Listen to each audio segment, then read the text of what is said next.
Hello and welcome to Ula Tea Leaf Readings. My name is Lenor and tonight I'm going to be reading your tea leaves. This is a horoscope for Aquarius. If Aquarius is your solar, lunar, ascendant/rising sign, then this is a message for you. Okay, let's get started.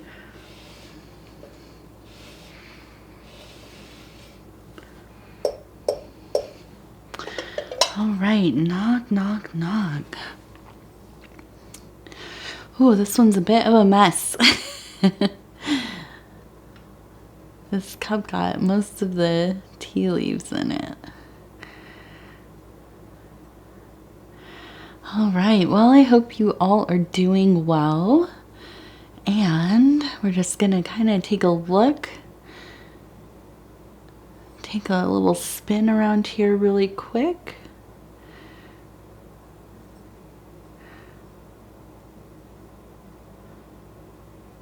Okay.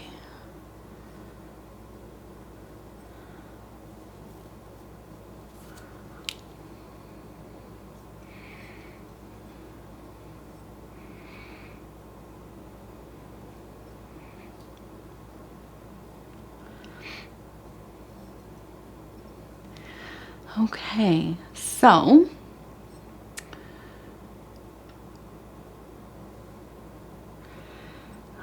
all right. Let's see. Let's start with the card. I want to talk about this card really quick. We have the Five of Swords, okay? And this is from the Thoth deck. The colors are pretty. I really like the colors. But this is related to defeat, okay? And walking away from a situation, something like this, okay? So I think somebody's going to take a bit of an L coming up. And yeah, so let's look at these symbols. I was hoping we'd have a little bit, the Aquarius readings have been a little trying here and there. So I was hoping we'd have something super positive. Although this could work out to be positive in the end. There's always at least a silver lining. Okay, so I feel like, and we have a little it reminds me of a bear footprint, okay? So, or like a bear paw, right? I feel that we really have kind of this kind of bear energy coming out of you right now, okay? I think that you are really getting to a place of some irritation, really feeling like you are just about to go your own way. I feel that something has been coming up, not with you necessarily, but I think that you are kind of the person that people come to for assistance or kind of support.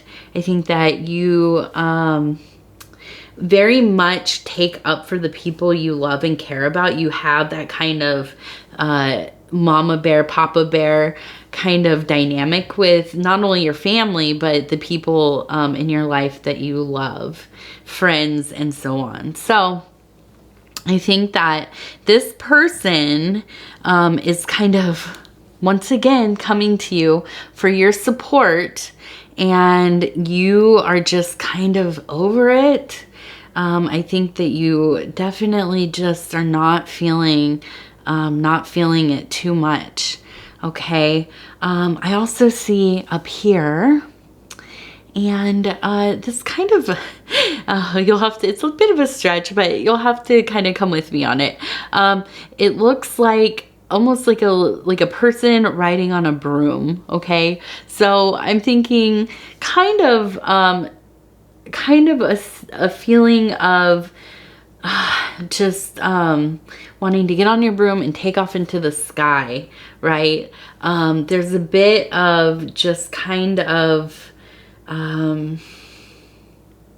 I feel that you are a knowing and wise person. I feel that you are also have the ability to kind of problem solve. You have a real deep intuition. And I think that this is tied into that kind of magic practitioner archetype, like a wise person, even like maybe that witchy kind of, you have that strange, uncanny ability to kind of just know how things are going to play out. But I think in this situation, this is a person that has come to you before for assistance, for advice, and they just do not take it. Okay, they, I think that they maybe have the intention to maybe listen to what you have to say and take it to heart, but they kind of sometimes just do the opposite. I also see kind of this little wasp right here, okay, with the wing out. And I feel that you really have felt that this person has kind of bit you or stung you. If it's a wasp, I think it's biting. So I think that it's kind of your getting involved has backfired on you, okay? And just kind of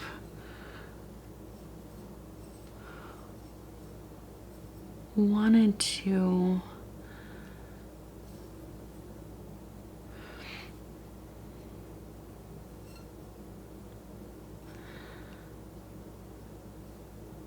and see, this one's interesting to me because this one actually looks like a bee more, because it's a little like a bumblebee, a little more rounded, and then it looks like it's at a flower. Okay, so and then that wasp looks like a heart on this side. So I feel like there has been this kind of duality of prospering, maybe doing well for a while, and then you know, kind of bringing you back into trusting, and then it turning around quickly. I really have this impression that this person is dealing with a legal matter. I don't know if it's civil, it might be criminal, but I feel that you have been drawn into these situations with them before. And now I think that this is kind of where that defeat is coming in. I do think that this is going to probably progress maybe into some kind of charges for them. They might have already been convicted of something. But really, ultimately, I feel that you are really thinking about walking away from the situation altogether. Okay, and I see this image of a person kind of just walking, just, you know, not even looking back at this point. There's only so much you can do for somebody who is not going to take any of the advice you have for them. And it seems that you have a good head on your shoulders, so it probably would be helpful for them to at least hear you out. Right? I also see this figure up here, and it almost kind of looks like it has the horns, almost kind of the like stereotypical kind of devil kind of symbol, and it looks like it's kind of digging. Okay, and I get in my head, I get the phrase like digging your own grave. And I really feel like this person is really just, maybe they talk a lot, or they just kind of keep continuing the same pattern of behaviors. And it's just getting to a point where it's becoming very serious. Especially kind of possibly legally for them. And I don't know if you have maybe invested money into helping them, or, you know, maybe like helped pay for a lawyer or whatever it is, kind of bailed them out on some level in some way. And they just keep kind of messing up. And it's like, how are you going to continue to involve yourself if they're not going to do anything with the help that they have received, probably not only from you but from other people. Let's see. So I'm seeing a couple of these. They look like little snails. This one looks like it has its little antennae out, and then there's one right here. And I feel like this is something that is going to take you time to kind of exit this greater picture, the greater scenario, the greater part of the relationship. But I think at this point, you really are just not in a position to really do anything. I feel that you're conflicted, and this is why it's going to take you some time to really make an ultimate decision. But you know, no matter how much you care about them, it seems that until they decide to help themselves to figure it out, you're just going to, in some ways, continue to enable them.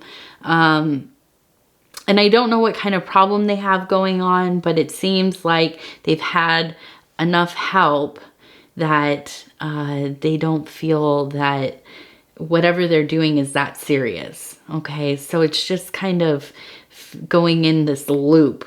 Okay, but I do feel like there might be a more serious outcome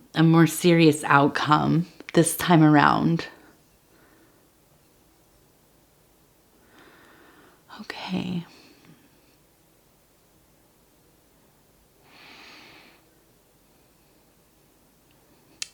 This one's interesting because it almost looks like there's a person standing like on a hill, and it looks like there's like it looks like a spirit kind of coming off of them.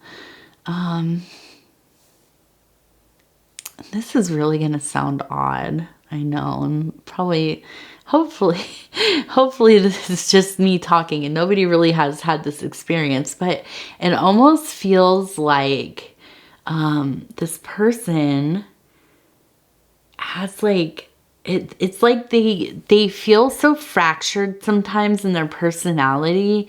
It almost seems like they have something attached to them, like some kind of otherworldly spirit or something. A different personality emerges. And I almost wonder maybe if this has to do, if they are in altered states of consciousness, do they become very combative and mean or violent, or you know, just not at all like you know them to be when they're in their quote unquote, like, you know, right mind, or their, you know, present, aware, coherent. Okay. I think that this would kind of make sense to the situation if this was kind of the thing going on. It's hard to give up on somebody who, under, you know, normal circumstances, is somebody that you get along with. They have a wonderful personality. They're clever, funny, whatever, you know, nice to be around. But then there's like a switch that happens, and it's like that other part of themselves. It's like a spiraling out of control. Okay. And so I think really, you know, the big thing is preparing yourself for some amount of discomfort in this relationship, and maybe the departure from this relationship, or at the very least setting some very firm boundaries. And where you are going to set these boundaries, I feel, you know, and most often this is true with people who are kind of living out of control, they will be angry and resentful about any kind of boundaries, but especially if they are firm boundaries. And if you are not going to continue to bail them out and do for them, you know, that might cause them to really act out, or, you know, verbally kind of attack you. But I think it's important, you know, to really consider what is best for you, what is best for your family, what's best for the situation, what can you tolerate, what can't you tolerate, and be very clear with yourself about these things. And I think, you know, it's important to have a plan going forward so that you can stick to it when things, you know, when things you start to look through the rose-colored lenses, right? And start to think, oh, maybe it's not so bad as I think it is, or maybe I can just do this little thing, or, you know, they're not going to be able to like get anything done without my assistance, or whatever it is.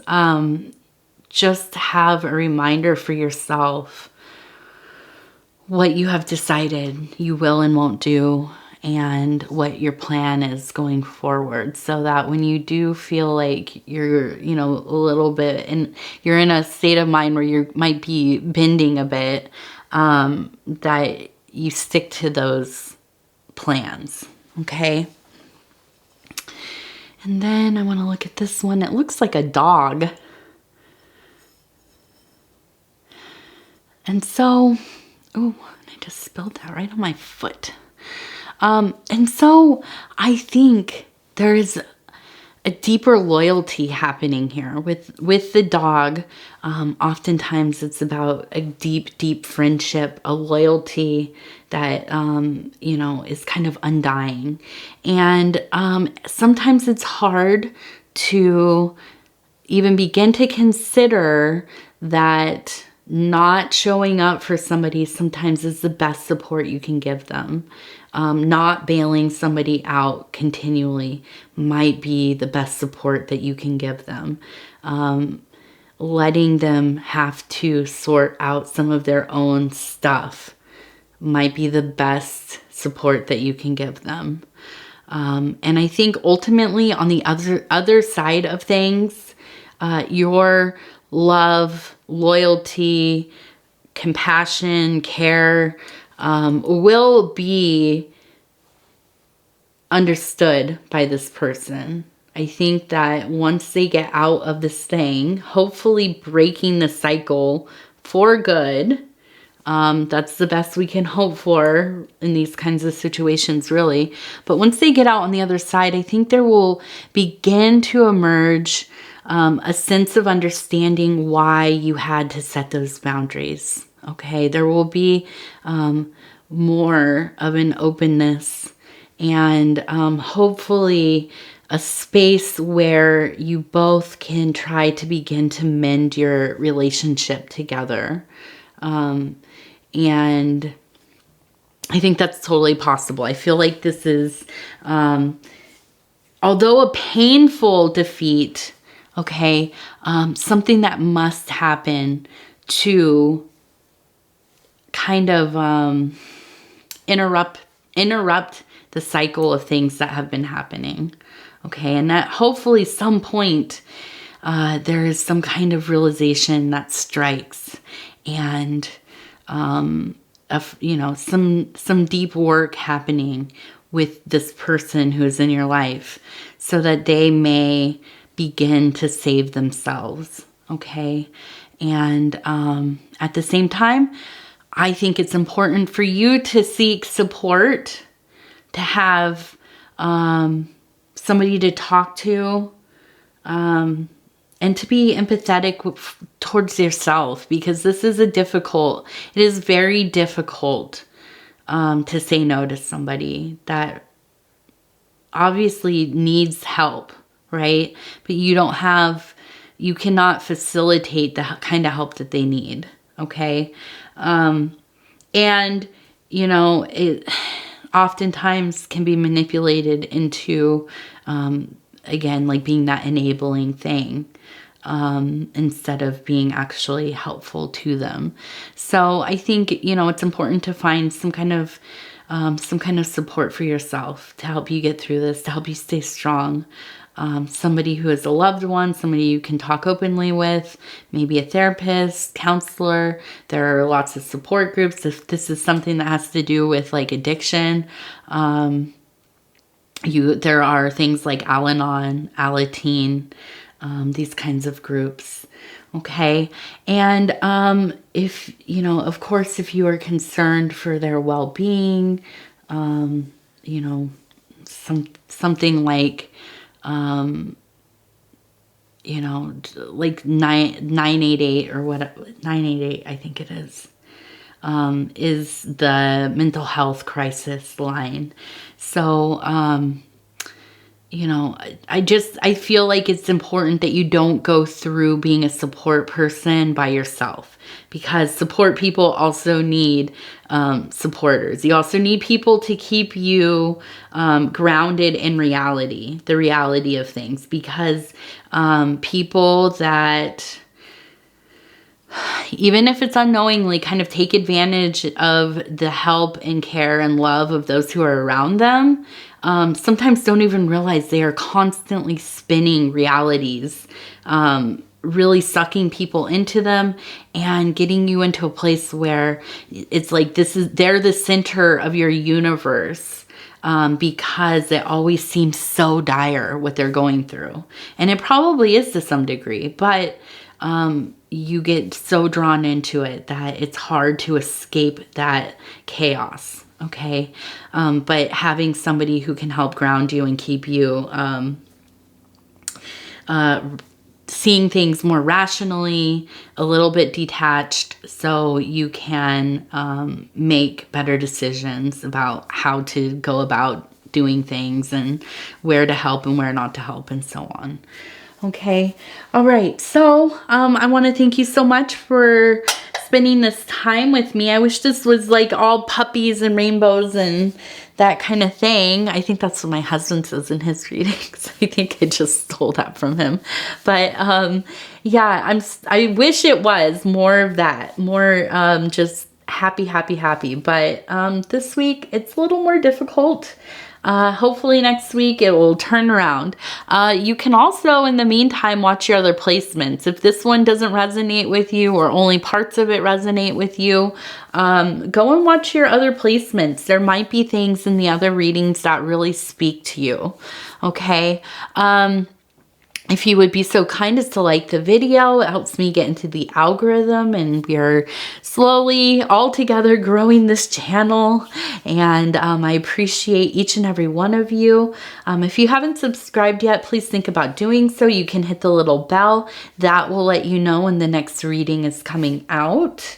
And other than that, please leave a comment. Let me know what's going on with you. Let me know how you're doing. I love hearing from each and every one of you. Okay, with that, I will thank you, and we will talk again in 1 week.